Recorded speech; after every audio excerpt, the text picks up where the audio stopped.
My name is David Burton, and this is a video from my MSMS work sample. I had 6 different water bottles of 3 different colors. 2 were brown, 2 were yellow, and 2 were red.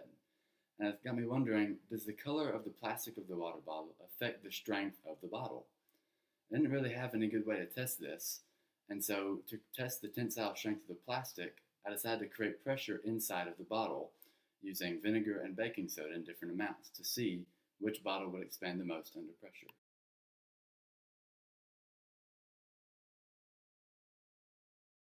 I did some research on this and figured out that actually the color of the plastic does affect the strength.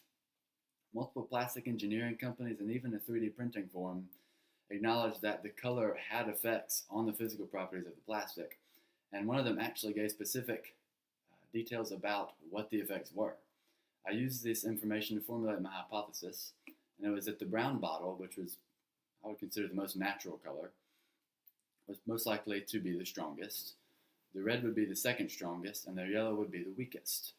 I tested the strength by creating air pressure inside with vinegar and baking soda, as can be seen here.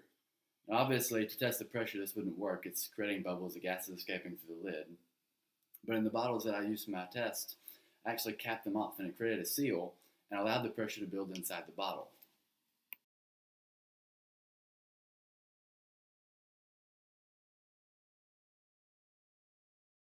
I tested the strength of the bottles. I took 3 bottles, one of each color, and put 75 milliliters of vinegar into each one. Then one at a time, I poured 5 milliliters of baking soda in with the vinegar. As soon as the baking soda was inside, I capped off the bottle and created that sealed environment. It allowed the gas to produce and build up pressure, and then after I let it sit for 2 minutes, allowing it to react, I submerged the bottle in water using the Archimedes principle and measured how much water it displaced in its newly expanded form to measure how much the volume had increased. And I repeated that process for the other 2 bottles of the different colors, and then repeated that process again with the other 3 bottles, but used twice the amount of reactants, so 150 milliliters of vinegar and 10 milliliters of baking soda, and the results were pretty impressive. You can't see it well here. I did include a picture of this at the end of the video so you could read it better. But you can see this is the control. This is what the amount of water the bottles displaced before being experimented on. It's all the same, of course. This is how much water that is placed when put under the small amount of pressure, and how much water that is placed when put under the large amount of pressure.